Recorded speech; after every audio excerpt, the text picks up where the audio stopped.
This is the Sitrep podcast, and I'm your host, Riskin Jim. And today we're going to be taking a look at some Force on Force by Ambush Alley Games and Osprey Publishing.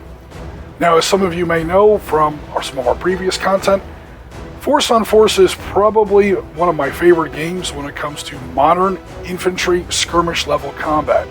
And today we're going to be playing on a 6x4 table, just rather large for Force on Force, in 20mm. The subject for today's game is the Second Battle of Fallujah in November 2004. Operation Phantom Fury, later kind of rebranded as Operation Al-Fajr, if I'm even coming close to saying that right. Naturally, all of this is part of the larger context of the Iraq War. Over the preceding months, the city of Fallujah, say 25 to 30 miles west of Baghdad, had become something of a stronghold for various factions of the insurgency that had arisen to resist the occupation of the United States and her allies in Iraq at this time. Fallujah was also part of the infamous Sunni Triangle. This is a kind of roughly defined geographical area extending north and west out of Baghdad that is home to a very, very dense population of the Sunni minority in Iraq. Now, a lot of these people, of course not all, but a lot of them did have strong, lingering ties back to the former Iraqi army and also the Ba'athist regime that used to run Iraq under Saddam Hussein. Second Fallujah is often considered the most intense single battle within the Iraq War, given the number of combatants involved. Now, of course, for the insurgents, it's always going to be a very, very broad estimation. We'll never really know how many people were actually engaged there. But the number of combatants we think were engaged there, the casualty rates, and of course the sheer concentration and density. This was a very, very urban battle in a very, very small geographical area in which all of this combat was compressed. I'm not even going to try to list all the units that were involved here. Suffice it to say there were two big regimental combat teams, mostly U.S. Marines, but not by very much. There was a huge, huge army presence in this battle as well. Elements of 1st U.S. Infantry, the Big Red 1, 2nd Battalion, 7th Cavalry was here. All kinds of units from both the U.S. Marine Corps and the U.S. Army. The U.S. Army did have a very, very big presence here in Fallujah. There was also a large contingent of Iraqi allies. This was the army that we were trying to get started to sort of take over this conflict moving forward. They were also engaged in the battle. You had U.S. Navy SEAL teams, you had Seabees, you had corpsmen, you had U.S. Air Force support in the form of course, airstrikes, reconnaissance, and drones. Even the British got involved in this fight. 1st Battalion of the Black Watch was peripherally involved. They were providing perimeter security, to sort of help seal off Fallujah and make sure that no more insurgents got in to reinforce the insurgents already engaged. So yeah, this was definitely a big one. It's often cited as the most intense urban combat U.S. forces had seen since the Battle of Hue back in February and March of 1968. And even some comparisons have been drawn to some of the big battles in the Pacific during World War II. So again, this was a big one. Is the battle going to get that intense on our 20mm tabletop here in Force on Force? Let's go to the footage and see what we find. Here is our table for today's game, 6 feet by 4 feet. Again, that's rather large for Force on Force, especially in 20mm. We're looking from east to west, so you see how these roads are kind of converging. This forms what the Marines and Army called either the wedge or another section of the pizza slice neighborhoods in the Jolan District, Fallujah, November 2004. So here's the scenario. The Marine Corps forces are led by an 18-year U.S. Marine Corps gunnery sergeant. He's the company gunny of Kilo Company, 3rd Battalion, 5th Marine Regiment. 3-5 Marines is part of Regimental Combat Team 1, which has been engaged for 2 weeks in pretty heavy street fighting here in the Jolan District of Fallujah.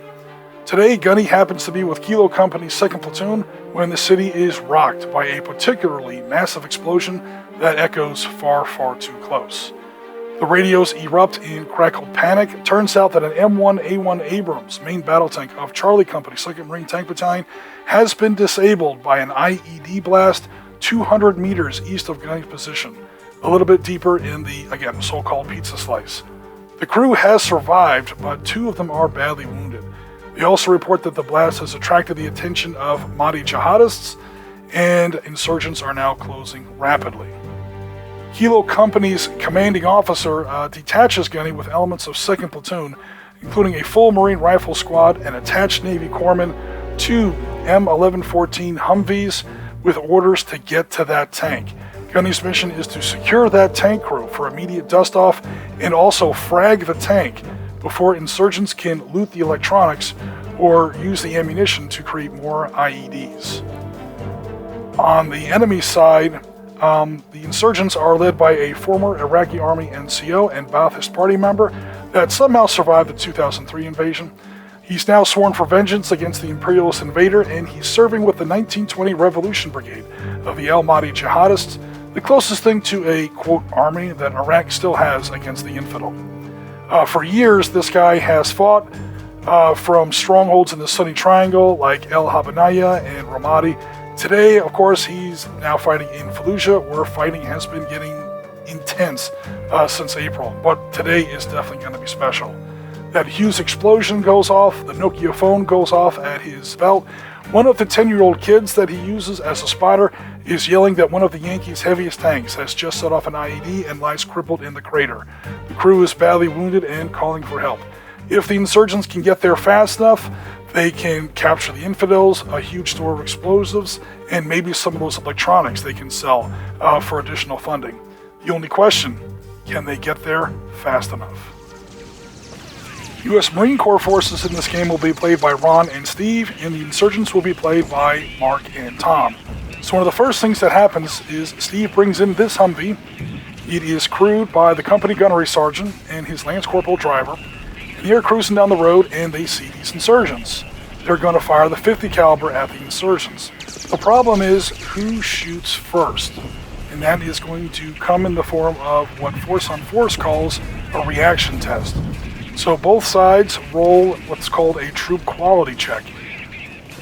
Force on Force uses, I feel, a very ingenious mechanic that uses different sizes of dice to sort of pre-bake different probabilities for success for different levels of troop quality. Again, this is not really a metal-on-metal game, this is a man-on-man game, where the quality of the troops is what really matters. So Gunny rolls a D10. The insurgents, some of their leaders are D6s, some of them are D8s. This one's a D8. So we roll a D6 versus a D10, and we try to see who winds up going first. Against the odds, the insurgents have won the reaction test. The Marines have an advantage here, but that's not exactly a guarantee of victory. Gunny rolls a D10, the insurgent leader here rolls a D8. The 8 rolled higher than the 10. So the insurgent player gets to go first. He's going to go ahead and fire his RPG. That's the second man in the file there. That rocket hisses right down the boulevard there between those telephone poles and does score a hit on the Humvee. This is potentially very bad news because that's only an M1114. It's not terribly well armored. It's probably not going to stand up to a direct hit from an RPG. But when we get to the vehicle damage table, the Marines get a little lucky here, and that RPG only sort of skips off the roof of the vehicle, blows off the .50 cal. Lance Corporal gets scared, bails out of the Humvee. Gunny stays in the Humvee. He can't use the .50 cal, but both guys can still use their M4s, shoot down the street, and inflict some new casualties on the insurgents. Ron has now moved part of the Marine Rifle Squad forward, along with the squad leader, that's the sergeant, and along with the attached Navy corpsmen. Again, the whole point of the game is to get the corpsmen to the knocked out tank of 2nd Marine Tank Battalion and start to evac some of the casualties, stabilize and evac. 2 of the tank crewmen are badly wounded. This sparked off a hell of a firefight with these insurgents that are considered not on the roof, they're inside those buildings there. They get all kinds of cover bonuses for being inside the building. The Marines are also taking cover behind that wrecked tank. So there's a heck of a shootout there across that little courtyard. Here we see those 2 casualties inflicted by the company gunnery sergeant and his rather timid lance corporal.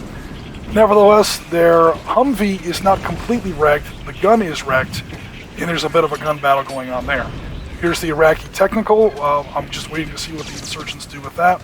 And here's the rest of the modest force that is mostly Mark's guys that are coming in to try and fold up the Marine flank, possibly catch that tank position in a crossfire. It's now the insurgent turn, and we're on the other side of the battlefield where some of Mark's insurgents are advancing to contact and engaging the Marine wing. So this little mob of insurgents here has bounded this wall, run across the parking lot, past the garbage truck, and entered that small building where they're trying to engage that M1114 Humvee, sort of peeking behind the corner there. That Humvee is crewed by the senior NCO of Second Platoon, Kilo 35. So there's a staff sergeant in there and the PFC driver. The staff sergeant gets a D10 for the reaction test. This is not one of the insurgents' better leaders. He only gets a D6. Yet again, the Marines lose the reaction test. You think you could beat a D6 with a D10, but again, I don't know, maybe all the staff NCOs are half asleep this morning. The insurgents get to go first. So we add up all of Mark's dice. The good news is they're rather poorly trained troops. These are just insurgents. They're well armed though. They only roll D6s, but unfortunately they roll a lot of D6s. Some weapons like RPKs and PKMs get 2 dice instead of 1. So anything that's a 4+ counts as a success. 1 through 3s, you just immediately discard them. So we had 4 successes against the Humvee. Normally, soft-skinned vehicles only get a single D6 in defense. This is an up-armored M1114. The Marines get 2 dice on their armor check here. But again, more bad rolls for the Marines. He gets 0 successes on both of those D6s, a 1 and a 3. So now the margin on that fire check was 4-0. That's going to give the insurgent player a D12 on the small arms table on the vehicle damage chart. So it's not good news for the Humvee for sure. However, the Marines finally catch a break, and the insurgents wind up rolling very badly. Again, the Marines are doing poorly on initiative checks. When it comes to taking damage on the Humvees, they're lucking out so far.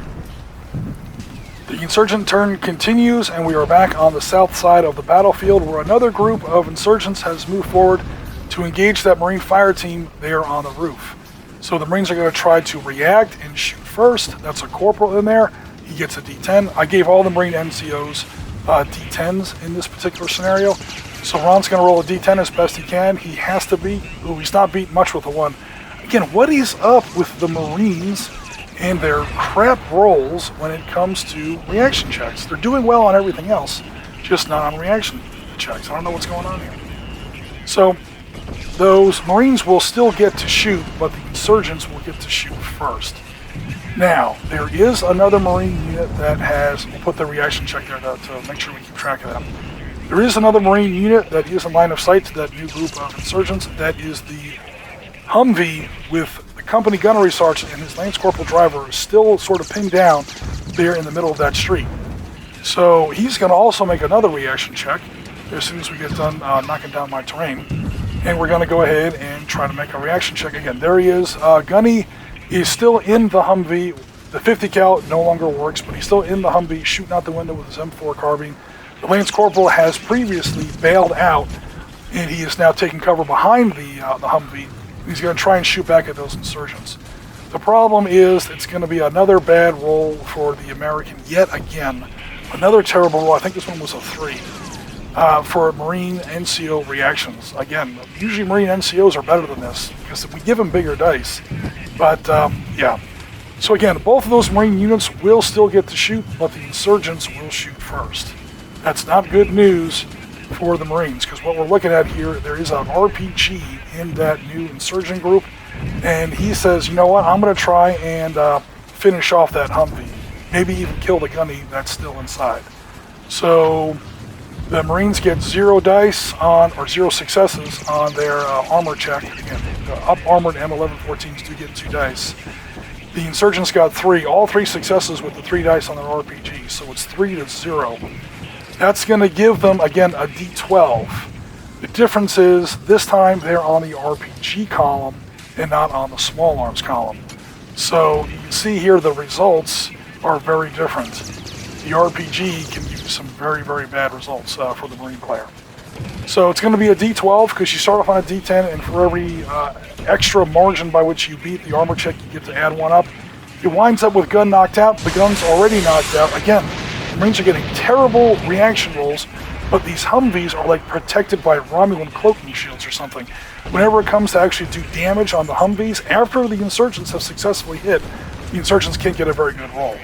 So we're going to, again, the gun's already knocked out. We took the next result down. that's now going to be immobilized. That Humvee's basically a mission kill. Here is a closer look at the final results of that shootout. We already saw what the RPG did, but now the rest of those insurgents that aren't carrying RPGs, there's a mix of AKs in there and so on, they shoot out of those windows and they hit the Humvee. Gunny made his bailout check. He's still inside that Humvee. He's slow, but he's tough. Meanwhile, the Lance Corporal who bailed out previously has now taken a hit. He's now a casualty. How bad of a casualty, we don't know yet. We have to wait until the first aid phase of the next turn. He may already be dead. It may be nothing. But we just don't know yet. But there are now officially Marine Corps casualties on the table. Now we have Tom moving forward with what's probably the most powerful insurgent weapon on the table. That's his technical. It's a civilian truck with two Soviet 12.7mm Dushkas, sort of pintle mounted on the back. It's probably the most powerful unit on the table, at least offensively. Defensively, it's very weak. It's just a normal civilian truck. It doesn't even get any kind of up armor bonus like the M1114s do. So now Ron is trying to decide who he's going to react with. There's all kinds of units that saw that technical move into position. Those guys aren't really eligible because they haven't really reached the edge of that building yet. They didn't quite have the inches of movement. So it's going to have to be one of the three Marine units that are actually kind of sort of covered behind that wrecked battle tank there. So he's got a couple choices to make here. Can he react with a unit that's already reacted a lot of times at a lesser chance, or a smaller unit? He chooses the Corporal with the full Marine fire team. So it's going to be a tough roll, but he gets a 6. Awesome. Don't look now, folks. The Marines have finally made a reaction check because the insurgents only roll a 3 on their D6. The Marines have won a reaction check. Holy crap. It had to happen sooner or later. All right, now the insurgents are troubled. Now that the Marines have actually woken up for the day, it seems. All right, so now we have to calculate how much firepower that Marine fire team is going to throw down at that technical. It's quite a bit. So the Corporal is, a Corporal, he's more experienced. He gets a D10 with his M4. There's an M249 saw, squad automatic weapon in there that rolls 2D8. His A gunner assistant is carrying an M4. He carries a 1D8, or he throws a 1D8. And then there is the Grenadier in the fire team, M16A4 with an attached M203 grenade launcher. He rolls 2D8 because he's got the grenade launcher. Okay, so if you add all that up, you wind up with a D10 and 5 D8s. However, Ron has to take 2 of his dice off because this is that fire team's 3rd activation for the turn. So he's going to go ahead and roll. Now again, that poor technical only gets 1d6 because it's not up armored. Unfortunately, yeah, the Marines roll very, very badly. They only get like 1 success out of all those dice. The insurgent rolls 1 success. That ends up being a tie, 1-1, which means no hit was scored on the technical, believe it or not. And now that technical gets to shoot back. Oh boy. Here are the results of that Dushka fire. Another Marine has been hit from the fire team that was supposed to come forward and help evacuate the casualties already there. Now the rescue force is taking casualties. This is almost a Black Hawk Down situation, except it's an Abrams. Meanwhile, this other Marine fire team, led by that corporal we see there, that D10 corporal, is going to take some, hopefully, some proactive measures and frag the hotspot that's right by him. I apologize, you can't quite see it. It's at the base of that building, literally at his feet. Unfortunately, he fails his reaction check. That was going to be his 3rd action for the turn. You see there the little yellow counter there at the base of his building. That's how the regular forces player in these asymmetric force-on-force games keep more insurgents from constantly coming onto the board. At the beginning of every turn, they're going to make a reinforcements check based on the insurgency level, which is absurdly high. Again, Second Battle of Fallujah 2004. And if they succeed, which they almost always will, more insurgents will come through these hotspots, unless the Marine player can get to them and drop a frag grenade down there. All right, we have now wrapped up turn 1. We're starting turn 2. One of the first things you do is first aid checks. Now, normally insurgents don't really get a first aid check. There are some asymmetrical scenarios that do allow them to make a very, very tough first aid check. Basically, they have to roll a 6 on a d6. And that is them slapping some cot or some other kind of narcotic onto the wound and, toughing through it. But as you can see here, most of these guys are not making their 6s, and so these previously inflicted casualties are now removed as destroyed units. Meanwhile, the Marines are making similar checks. Fortunately for the Marines, their rolls are a hell of a lot easier. They're wearing body armor, they have first aid kits, their fellow Marines in their fire teams and squads have first aid kits. There's a Navy corpsman with them. So, like this Lance Corporal here who was hit earlier, we were worried about him. Turns out that was only a light wound. Notice there was an L on his casualty counter now. In game terms, that's basically nothing. He gets a cool, sexy scar he gets to brag about back at Camp Pendleton. So he's okay for now. Meanwhile, the corpsman has also managed to evacuate one of the tank crewmen that was wounded at the beginning of the game. Again, the Marines didn't really suffer that casualty during the game. That was part of the pre-game sort of scenario setup. And also, the other Marine that was hit by the Dushka fire has also been evacuated and is now safely off the table. So, awesome. Meanwhile, we are figuring out where some more insurgents may arrive. Again, they have to beat the insurgency level, which is very, very easy in this particular scenario. Then they roll a d6 to see which hotspot they actually arrive in. So, again, it depends on which hotspots are still active. So far, the Marines haven't closed down any hotspots. So yeah, they're going to be coming on here in hotspot number 4. The Marines begin their actions for turn 2, and the first thing they do there is Staff Sergeant of 2nd Platoon, Kilo 35, drives up with his Humvee, repositions it a little bit, and tries to engage this technical. The problem is this technical had him scouted. He won the reaction test. How the insurgents continue to beat Marine troop quality checks, D10s, with their D6s is frankly beyond me. But that's what is happening with the dice, and now the insurgents are going to shoot. That's an incredibly powerful double Dushka, so 250 cals. Yeah, they get a lot of successes there. It looks like 5 successes. The Marines, again, soft skin vehicle, D6. Humvee, up armored, 2d6. Behind walls and cover, 3d6. He only gets 1 success though. So now the insurgents have won by a margin of 4. Gives them a D12 on the small arms table, and they roll an 11. Alright, that's it, man. Because I think that his vehicle is incapacitated. There's going to be 2 casualty checks. Automatic bailout. That Humvee is ripped into shreds by twin 50 calibers. That's not good at all. The PFC will actually survive, but the Staff Sergeant winds up as a casualty. Looks like some other Marines have taken that technical under fire and have at least managed to pin it down for now. Those are the survivors of what I'm calling the Cot Squad. They are pretty much still in the fight only through use of narcotics. That other insurgent group is one of Mark's units. He's pulled up behind that low wall there. And yeah, we're going to continue with Marine activations. Now that Marine rifle team that looks like it's on the roof of that brick building, they're actually inside that brick building. And they've now had enough time to move up fully through the building and engage through the windows of that building. The problem for Ron is that there is a wealth of potential targets there. He can shoot at those guys on the low wall, the wounded guys there in the taller building. He can even kind of engage the technical there. There's going to be a little bit of a discussion to see whether or not there's a valid line of sight. So again, if it's at least half the unit, can it see at least? Okay, yeah, there's definitely a line of sight there. That technical is just going to get a little bit of a cover bonus. Now, a full Marine fire team, led by a corporal, 4 men, carries a lot of firepower in the modern time.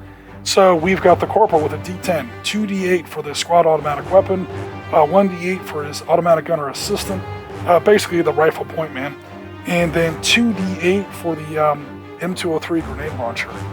They're all going to put a heck of a lot of fire into that technical, which gets 1d6 because it's not up armored. It does get some cover, so we give it 2d6. And he winds up beating it by a margin of 2. So you beat it. You normally start on the vehicle damage table on a d8. If you beat him by a margin of 1 or better, boom, you're now on the on a d10. You beat him by 2, you're on the d12. Then he rolls a 12. Kaboom! All right, the vehicle is now killed, and everybody in there has to take a casualty check.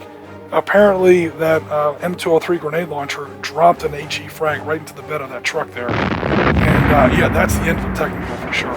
We're now going to roll to see which one of those. There's a driver and a gunner. The gunner has been hit and the driver is okay, but that technical is toast. Okay guys, there we are so far. As expected, this fight got very serious very quickly. I still can't really believe the Marines' luck on that first RPG hit on the company gunny's Humvee. That shot right there very well could have been damn near the game on practically the first die roll on the table. But now the rifle squad has gotten the Navy corpsmen to the disabled tank. They've started to evacuate some of the casualties. Meanwhile, the other Marine Humvee has moved forward, and Platoon Staff Sergeant has engaged and knocked out the Iraqi technical. So things are going okay for the Marines so far. Not great and not perfect. The Marines have taken quite a few casualties, and the victory conditions in this game are very, very asymmetric. The Iraqis get points for every Marine seriously injured, definitely every Marine killed, and all the vehicles knocked out. So I think at this point the Iraqis are actually winning the game on points. But the Marines, of course, have more firepower. They're going to see if they can go ahead and complete their mission and turn things around. So please tune in to part 2 of this game video. We're going to come out with that later on this week. Stay tuned for more great content from the Sitrep podcast, your source for historical military wargaming. I'm your host, Risky Jim, and as always, Tango Mike for listening.